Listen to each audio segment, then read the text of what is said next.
ಮಹಾದೇವಿ ಅಮ್ಮ ಶ್ರೀ ಚಕ್ರವಾಸಿನಿ. ಜಾಜಿ ಸಾವು ಬದುಕಿನ ಕುರಿತು ನಾನು ಇದುವರೆಗೂ ಹೇಳಿದ ಮಾತುಗಳನ್ನ ಒಮ್ಮೆ ಮೆಲುಕಾಕಿ. ಆ ಮಾತುಗಳಲ್ಲೇ ನಿಮ್ಮ ಪ್ರಶ್ನೆಗೆ ಉತ್ತರ ಇದೆ. ಅವನನ್ನ ನನ್ನಿಂದ ಕಿತ್ಕೊಳ್ಳಕ್ಕೆ ಯಾರ ಕೈಲೂ ಸಾಧ್ಯ ಇಲ್ಲ. ಅವನ್ ಬರೋದಿಲ್ಲ. ಹೊರಡಿನ. ನಿನ್ನೇನಮ್ಮ ಕೇಳೋದು? ಜಗಿ ಜಗಿ ಹೋಗಮ್ಮ.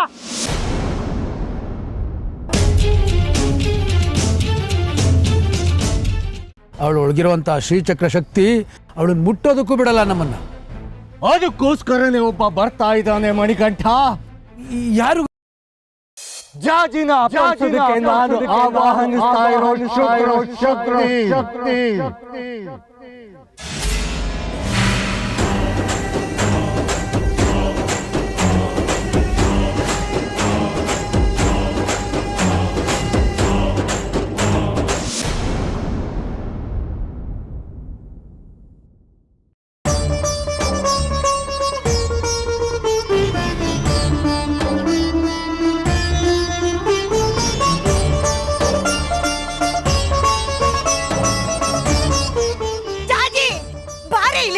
ಯಾರು ಬರ್ತಿದ್ದಾರೆ ನೋಡೆ. ಏನಾಯ್ತಜ್ಜಿ? ಅಲ್ಲಿ ನೋಡೆ, ಯಾರು ಬರ್ತಿದ್ದಾರೆ ನೋಡೆ.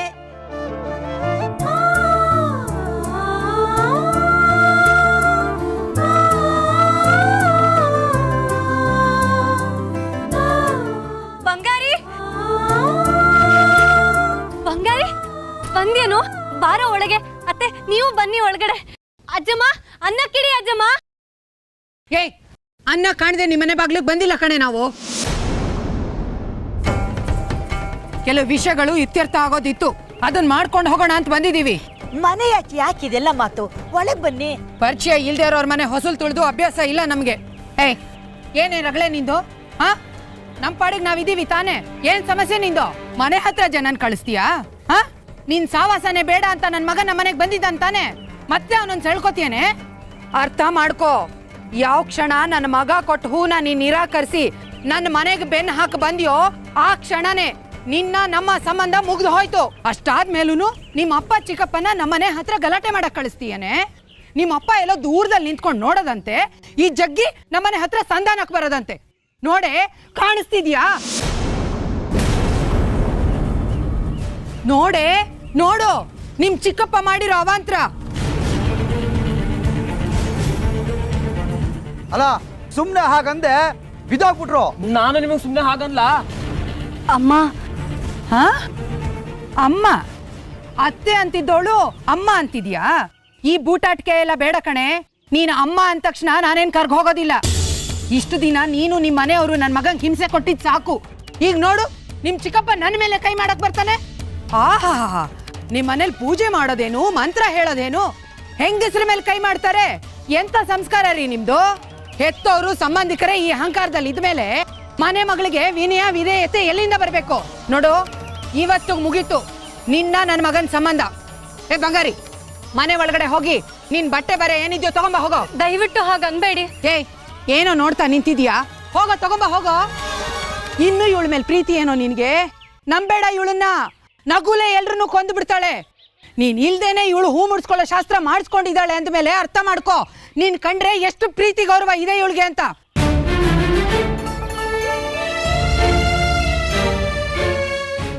ಇದರಲ್ಲಿ ಜಾಜಿದೇನು ತಪ್ಪಿಲ್ಲ ತಾಯಿ. ಅವಳು ಎಷ್ಟೋ ಹೇಳಿದ್ಲು ಬಂಗಾರಿ ಇಲ್ದೆ ಯಾವ ಶಾಸ್ತ್ರವೂ ಬೇಡ ಅಂತ. ನಾವೇ ಬಲವಂತ ಮಾಡಿದ್ವಿ. ಸರಿ, ಮತ್ತೆ ಈಗ ಯಾಕೆ ಗಂಡ ಬೇಕು? ಗಂಡ ಇಲ್ದೆ ಎಲ್ಲ ಶಾಸ್ತ್ರನೂ ಆಗುತ್ತೆ ಅಂತ ಆಯ್ತಲ್ಲ. ಎಲ್ಲ ಶಾಸ್ತ್ರ ಮುಗಿಸ್ಕೊಂಡು ನಮ್ಮನೆ ಮುಂದೆ ಬಂದಿದ್ಯಾಕವಳು? ಅವಳು ಬಂದ್ ಹೋದ್ಮೇಲೆ ನೀವಿಬ್ರು ಬಂದ್ ಯಾಕೆ ಗಲಾಟೆ ಮಾಡಿದ್ರಿ? ದಯವಿಟ್ಟು ಕ್ಷಮಿಸ್ಬಿಡಿ. ಜಗ್ಗಿ ಅವಿವೇಕಿ, ದುಡುಕು, ಅದು ಜಗತ್ಗೆ ಗೊತ್ತಿರೋದು. ದಯವಿಟ್ಟು ಕ್ಷಮಿಸ್ಬಿಡಿ ತಾಯಿ. ಕ್ಷಮಿಸೋದ? ನಿಮ್ಮನ್ನ ಈ ಜನ್ಮದಲ್ಲಿ ಸಾಧ್ಯ ಇಲ್ಲ. ನೀವೆಲ್ರೂ ನನ್ನ ಮಗನ್ನ ಹೇಗ್ ನಡೆಸ್ಕೊಂಡಿದ್ದೀರಿ ಅಂತ ನನಗ್ ಚೆನ್ನಾಗ್ ಗೊತ್ತು. ಅಳಿಯನ್ನ ಅಳಿಯನ್ ತರ ನಡೆಸ್ಕೊಂಡ್ರೇನ್ರಿ ನೀವು? ಕಾಲ್ ಕಸ ಮಾಡ್ಕೊಂಡಿದ್ರಿ ಅವನನ್ನ. ಮರ್ಯಾದೆ ಇಲ್ದೇ ಇದ್ದಿದ್ ಕಡೆ ನಾವ್ ಯಾಕ್ರಿ ಇರ್ಬೇಕು? ನಾನು ಅವನ ಜೊತೆ ಇಲ್ದೇ ಇರ್ಬೋದು, ಆದ್ರೆ ಪ್ರತಿಯೊಂದು ವಿಷಯನೂ ನನಗೆ ಗೊತ್ತಾಗ್ತಿತ್ತು. ಏಯ್, ಏನೋ ನೋಡ್ತಾ ನಿಂತಿದ್ಯಾ? ನಡಿಯೋ. ತಾಯಿ ನಿಂತ್ಕೊಳ್ಳಿ, ತಾಯಿ ನಿಂತ್ಕೊಳ್ಳಿ. ಗಂಡ ಹೆಂಡತಿ ಮಧ್ಯೆ ಮನಸ್ತಾಪ. ದಯವಿಟ್ಟು ನಾವು ತಲೆ ಹಾಕೋದು ಬೇಡ. ಅವ್ರು ಯಾಕೆ ಬೇರೆ ಆಗ್ಬೇಕು ಹೇಳಿ? ನನ್ನ ಮಗಳು ಬಸರಿ ಇಂಥ ಹೊತ್ತಲ್ಲಿ ಹೀಗೆ ಮಾಡೋದು ಸರಿನಾ? ಹೌದಾ? ಬಸರಿನಾ? ಆ ಮಗು ನನ್ನ ಮಗಂದೆ ತಾನೇ? ಏನ್ ಮಾತಾಡ್ತಾ ಇದ್ದೀರಾ? ಕಿರ್ಚ್ಬೇಡ್ರಿ. ನನ್ನ ಮಗುನ ಶಾಸ್ತ್ರಿಗಳಿಗೆ ಇವಳು ಹೇಗ್ರಿ ಮೀಸ್ಲಿಟ್ಲು? ಸಂದರ್ಭ ಆಗಿತ್ತು, ಮಾತು ಕೊಡಬೇಕಾಗಿತ್ತು. ಏ ಸಾಕು ಸುಮ್ನೆರಯ್ಯ. ಯಾವಾಗ್ಲೂ ಮಗಳನ್ನ ವಹಿಸ್ಕೊಂಡ್ ಮಾತಾಡ್ಬೇಡ.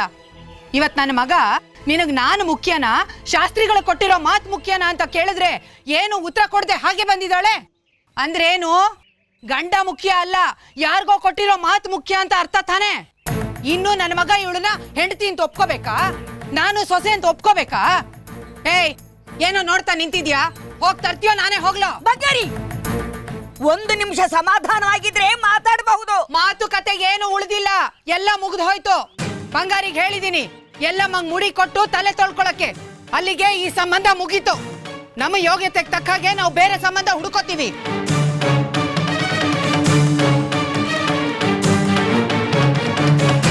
ಹಾಗಿದ್ರೆ ಆ ಕುರೂಪಿಗೆ ಜಾಜಿ ಒಳಗಡೆ ಇರುವಂತ ಶ್ರೀಚಕ್ರ ಶಕ್ತಿನ ಎದುರಿಸಿ ಜಾಜಿನ ಅಪಹರಿಸೋ ಶಕ್ತಿ ಇದೆಯಾ? ಆ ಕುರೂಪಿಗೆ ಶ್ರೀಚಕ್ರ ಏನು ಮಾಡಲ್ವಾ? ಇಲ್ಲ ಮಣಿಕಂಠ, ಶ್ರೀಚಕ್ರ ಕುರೂಪಿಗೆ ಏನು ಮಾಡಲ್ಲ. ಯಾಕಂದ್ರ ಆ ಶುದ್ರ ಶಕ್ತಿ ಅಮ್ಮನವರ ಸೃಷ್ಟಿ.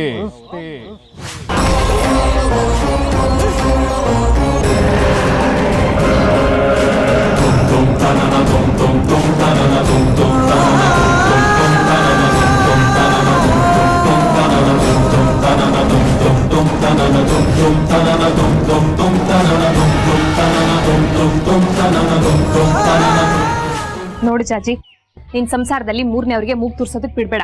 ಈಗ್ಲೇ ಹೋಗಿ ಬಂಗಾರಿ ಹತ್ರ ಅವ್ನ ತಾಯಿ ಹತ್ರ ಕ್ಷಮೆ ಕೇಳು. ಅದೇ ನಾನು ತಪ್ಪೇ ಮಾಡಿಲ್ಲ, ಯಾಕೆ ಕ್ಷಮೆ ಕೇಳಿ? ತಪ್ಪಿರ್ಲಿ ಇಲ್ದೇ ಇರ್ಲಿ, ಗಂಡ ಹೆಂಡತಿ ಅಂದ್ಮೇಲೆ ಇಬ್ರಲ್ಲಿ ಒಬ್ರು ಸೋಲ್ಲೇಬೇಕು. ನೋಡು, ಈಗ ಬಂಗಾರಿನ ಬಿಟ್ಕೊಟ್ರೆ ನೀನ್ ಅವನ್ನ ಕಳ್ಕೊತೀಯ, ನಿನ್ ಸಂಸಾರನ ನಿನ್ ಕೈಯಾರ ನೀನೇ ಹಾಳು ಮಾಡ್ಕೋತೀಯ. ಹೇಳ್ತಾ ಇದೀನಿ. ಆದ್ರೆ ಗಿದ್ರೆ ಏನು ಇಲ್ಲ ಜಾಜಿ. ನೋಡು, ಭಾವಂಗಾಗ್ಲಿ ನನ್ ಗಂಡಂಗಾಗ್ಲಿ ನಿನ್ನ ವಿಷಯದಲ್ಲಿ ಮಧ್ಯಸ್ಥಿಕೆ ವಹಿಸೋದಕ್ಕೆ ಬಿಡ್ಬೇಡ. ಬಿಟ್ಟ್ಯೋ ಕೆಟ್ಟೆ. ಅದೇ ಬಂಗಾರಿ ಕೇಳ್ತಿರೋದ್ ಮಗುನ ಚಿಕ್ಕಮ್ಮ. ನನ್ ಮಗುನ ಅವನಿಗೆ ಕೊಟ್ರೆ ವಿರೂಪಾಕ್ಷ ಶಾಸ್ತ್ರಿಗಳಿಗೆ ಮೋಸ ಮಾಡ್ದಾಗಲ್ವಾ? ಅವನು ಈ ಮಗುವಿನ ತಂದೆ ಕಣೆ. ಅದನ್ನ ಕೇಳೋ ಹಕ್ಕು ಅಧಿಕಾರ ಎರಡೂ ಅವನಿಗಿದೆ. ಅದನ್ನ ಹೇಗೆ ನಿರಾಕರಿಸ್ತೀಯ ನೀನು? ವಿರೂಪಾಕ್ಷ ಶಾಸ್ತ್ರಿಗಳಿಗೆ ಕೊಟ್ಟಿರೋ ಮಾತು ತಪ್ಪಿದ್ರೆ ಏನೂ ಆಗಲ್ಲ. ಆದ್ರೆ ಬಂಗಾರಿಗೆ ಈ ಮಗು ಕೊಡ್ಲಿಲ್ಲ ಅಂದ್ರೆ ನೀನು ಬಂಗಾರಿನ ಶಾಶ್ವತವಾಗಿ ಕಳ್ಕೊತ್ಯ. ಈಗ್ಲೇ ಅವನ ಹತ್ರ ಹೋಗು, ಕ್ಷಮೆ ಕೇಳು, ಅವ್ನು ಹೇಳಿದ್ದಕ್ಕೆಲ್ಲ ಒಪ್ಪಿಗೆ ಇದೆ ಅಂತ ಹೇಳು.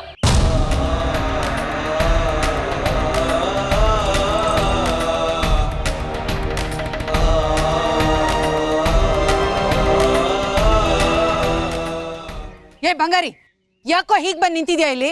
ಹೇಳ್ದೆ ತಾನೇ ನಿನ್ಗೆ ಈ ಮನೆಯಲ್ಲಿ ನಿಂದು ಅಂತ ಯಾವ್ಯಾವ ವಸ್ತುಗಳಿದೆಯೋ ಎಲ್ಲ ತಗೊಂಬ ಅಂತ.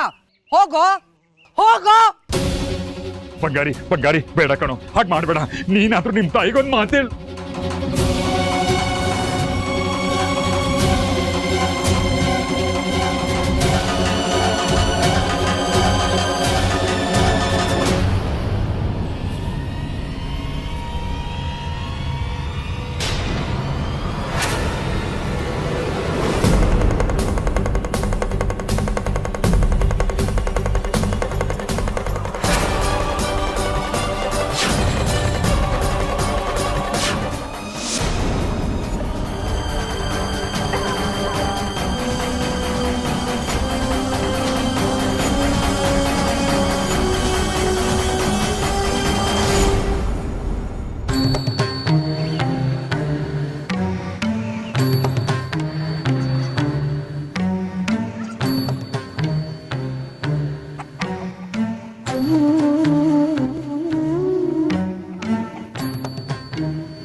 ಏನೋ ಮಾಡ್ತಿದ್ಯಾ?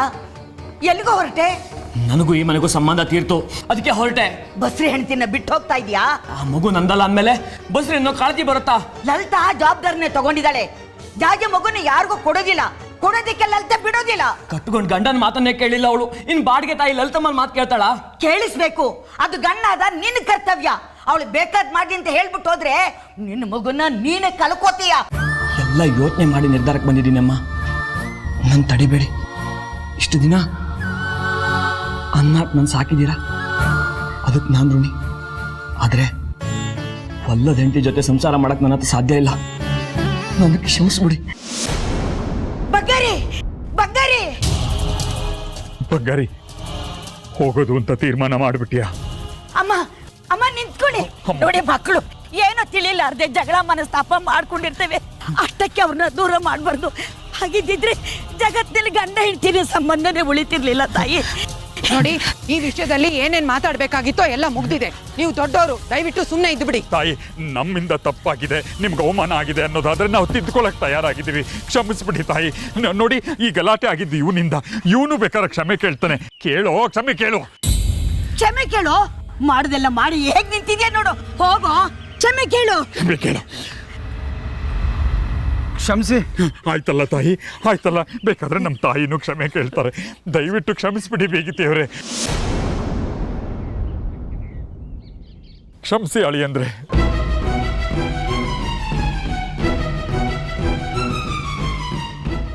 ನನ್ನಿಂದಾಗಿ ನಮ್ಮಪ್ಪ ಈ ಅವಮಾನ ಎಲ್ಲ ಎದುರಿಸೋ ಹಾಗಾಯ್ತು. ಬಂಗಾರಿ ಮುಂದೆ ಕೈ ಮುಕ್ಕೊಂಡು ನಿಂತಿದ್ದಾರಲ್ಲ.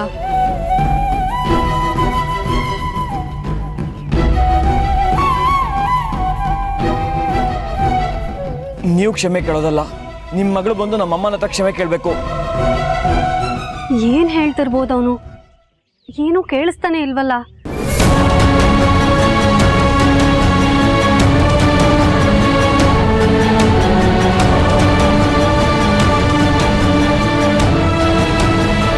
ಬರೀ ಕ್ಷಮೆ ಕೇಳೋದಲ್ಲ, ನಮ್ಮ ಅಮ್ಮನ ಕಾಲಿಗೆ ಬಿದ್ದು ಕ್ಷಮೆ ಕೇಳಬೇಕು. ಆಯ್ತು.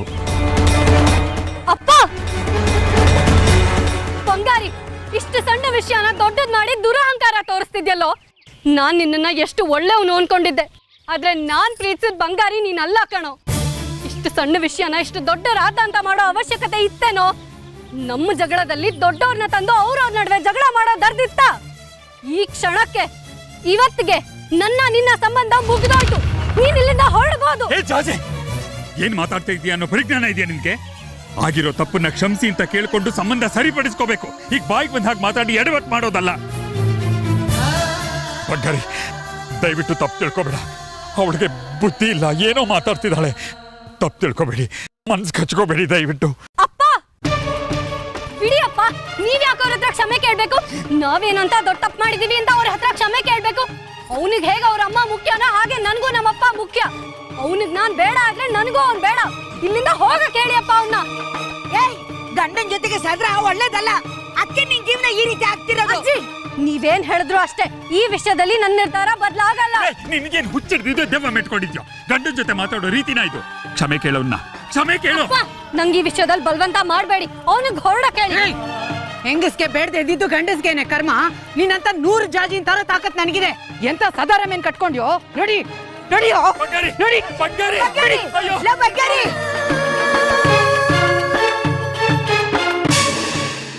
ಅರ್ಥ ಆಗ್ಲಿಲ್ವಾ ಮಣಿಕಂಠ? ದುಷ್ಟ ಸಂಹಾರಕ್ಕೆ ಅಂತಾನೆ ಅಮ್ಮನವರು ಸೃಷ್ಟಿಸಿರೋ 224 ಶುದ್ರ ಶಕ್ತಿಗಳಲ್ಲಿ ಇದು ಒಂದು. ಅಮ್ಮನವ್ರದೇ ಭಾಗ ಸೃಷ್ಟಿಯಾಗಿರೋದ್ರಿಂದ ಅಮ್ಮನವರು ಅದಕ್ಕೆ ಏನು ಮಾಡೋದಿಲ್ಲ. ಆ ಕುರೂಪಿ ಜಾಜಿನ ಸುಲಭವಾಗಿ ಅಪಹರಿಸಬಹುದು. ಅಲ್ಲ ಗುರುಗಳೇ, ಆ ಕ್ಷುದ್ರ ಶಕ್ತಿ ಅಮ್ಮನವರ ಶಕ್ತಿ ಸಂಭೂತ ಆಗಿರೋದ್ರಿಂದ ಅದು ಜಾಜಿಗೆ ಏನು ಮಾಡದೆ ರಕ್ಷಿಸ್ಬಿಟ್ರೆ? ಇಲ್ಲ ಮಣಿಕಂಠ, ಆ ಕುರೂಪಿಗೆ ಅಷ್ಟೊಂದು ಜ್ಞಾನ ಇರೋದಿಲ್ಲ. ಇದ್ದಿದ್ರೆ ಅದು ಶುದ್ರ ಶಕ್ತಿ ಆಗ್ತಾ ಇರಲಿಲ್ಲ. ಅದನ್ನ ನಮಗೆ ಬೇಕಾದ ಹಾಗೆ ಹೊಗಳಿ ಅಟ್ಟಕ್ಕೀರ್ಸಿ ಪಳಗಿಸಬಹುದು.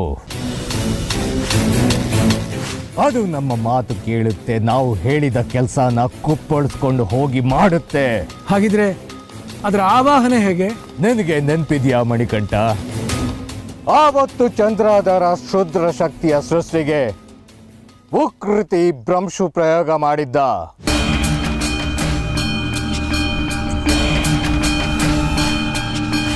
ಒಂದು ಹಳ್ಳ ತೋಡಿ ನಮ್ಮ ರಕ್ತ ಮಾಂಸ ತ್ಯಾಜ್ಯಗಳನ್ನ ಅದಕ್ಕೆ ಹಾಕಿದ್ದ.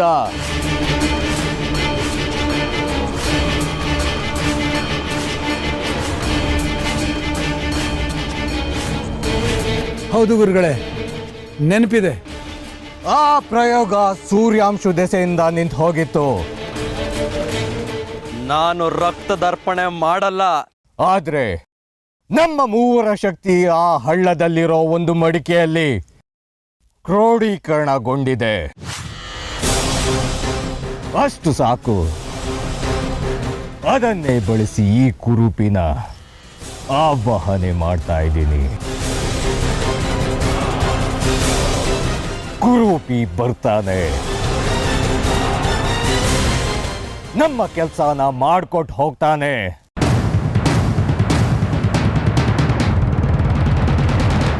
ಅದನ್ನ ನಮಗೆ ಬೇಕಾದ ಹಾಗೆ ಹೊಗಳಿ ಅಟ್ಟಕ್ಕೇರಿಸಿ ಪಳಗಿಸ್ಬೋದು. ಬಂಗಾರಿ ನನ್ನ ಮಾತು ಕೇಳು. ನೀವಿಬ್ರು ಗಂಡ ಹೆಂಡತಿ ಕಣೋ. ಒಂದು ಮಾತು ಬರುತ್ತೆ, ಒಂದು ಮಾತು ಹೋಗುತ್ತೆ. ಅನುಸರಿಸ್ಕೊಂಡು ಹೋಗ್ಬೇಕಲ್ವಾ? ಹೀಗ್ ಮಾಡಿದ್ರೆ ಹೇಗೋ? ಆಡಿರೋ ಮಾತಿಗೆ ನಾವಿನ್ನು ಇಲ್ಲೇ ನಿಂತಿದ್ರೆ ನಮಗೂ ಮರ್ಯಾದೆ ಇರಲ್ಲ, ನಿಮ್ಗೂ ಮರ್ಯಾದೆ ಇರಲ್ಲ. ನಿಮ್ ಮೊಮ್ಮಗಳ ಮಾತು ಕೇಳಿ ಹೊಟ್ಟೆ ತುಂಬಾ ಹಾಲು ಸುರ್ಕೊಂಡಿದ್ದಾಯ್ತು. ಹಾಗನ್ಬಿಟ್ರೆ ಹೇಗೆ? ದೊಡ್ಡೋರ್ ನಾವು, ಚಿಕ್ಕೋರ್ ಮಾಡೋ ತಪ್ಪನ್ನ ನಾವು ತಾನೇ ಕ್ಷಮಿಸ್ಬೇಕು, ತಿಳಿ ಹೇಳ್ಬೇಕು. ನೀನಾದ್ರೂ ನಿಮ್ಮಮ್ಮನ್ ಹೇಳೋ. ನಾನ್ ಹೇಳ್ಬೇಕಾಗಿದ್ದೇನು ಶಕ್ರವ್ರೆ, ಎಲ್ಲ ನಮ್ಮಮ್ಮ ಹೇಳಾಗಿದೆ. ಅಯ್ಯೋ, ಕಡ್ಡಿ ತುಂಡು ಮಾಡ್ದಾಗ ಮಾತಾಡಿದ್ರೆ ಹೇಗೋ? ನಮ್ ದಾರಿ ನಮ್ಗೆ. ಯಾವಳಿಗೋಸ್ಕರನು ತಾಯಿನ ಬಿಟ್ಟು ಬಂದ್ರೆ ಬೆಲೆ ಇರಲ್ಲ. ನನ್ನ ದೂರ ಮಾಡ್ಕೊಂಡ್ಲಲ್ಲ ಅಂತ ಬೇಜಾರಾಗ್ತಿದೆ. ತಾಯಿನ ಬಿಟ್ರೆ ನನ್ನ ಜೀವನದಲ್ಲಿ ಬೇರೆ ಯಾವ ಹೆಣ್ಣು ಬೇಡ. ನಾನು ಅವಳ ಪರವಾಗಿ ಕ್ಷಮೆ ಕೇಳ್ತೀನಿ ಕಣೋ. ಕ್ಷಮೆ ಕ್ಷಮೆ ಕ್ಷಮೆ ಒಂದ್ಸರ್ತಿ ಹೇಳಿದ್ರೆ ಅರ್ಥ ಆಗಲ್ವೇನೋ ನಿನ್ಗೆ?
ಇದು 2ನೇ ತಿಂಗಳು. ಚಾಚಿ ಪ್ರಸವಕ್ಕೆ ಇನ್ನು 7 ತಿಂಗಳಿದೆ. 7 ತಿಂಗಳು ಅನ್ನೋದೇನು ಕಡಿಮೆ ಸಮಯ ಅಲ್ಲ. 214 ದಿನಗಳು. ಕಳಿಬೇಕಾಗಿರೋ ಈ 7 ತಿಂಗಳಲ್ಲಿ ಏನು ಬೇಕಾದರೂ ಆಗಬಹುದು, ಆಗ್ತೇನೂ ಇರಬಹುದು. ನನ್ನ ಹುಷಾರಲ್ಲಿ ನಾನಿರಬೇಕು. ಶತಾಯ ಗತಾಯ ಶ್ರೀಚಕ್ರ ಸ್ವರೂಪಿ ಮಗು ನಂದೇ ಆಗಬೇಕು.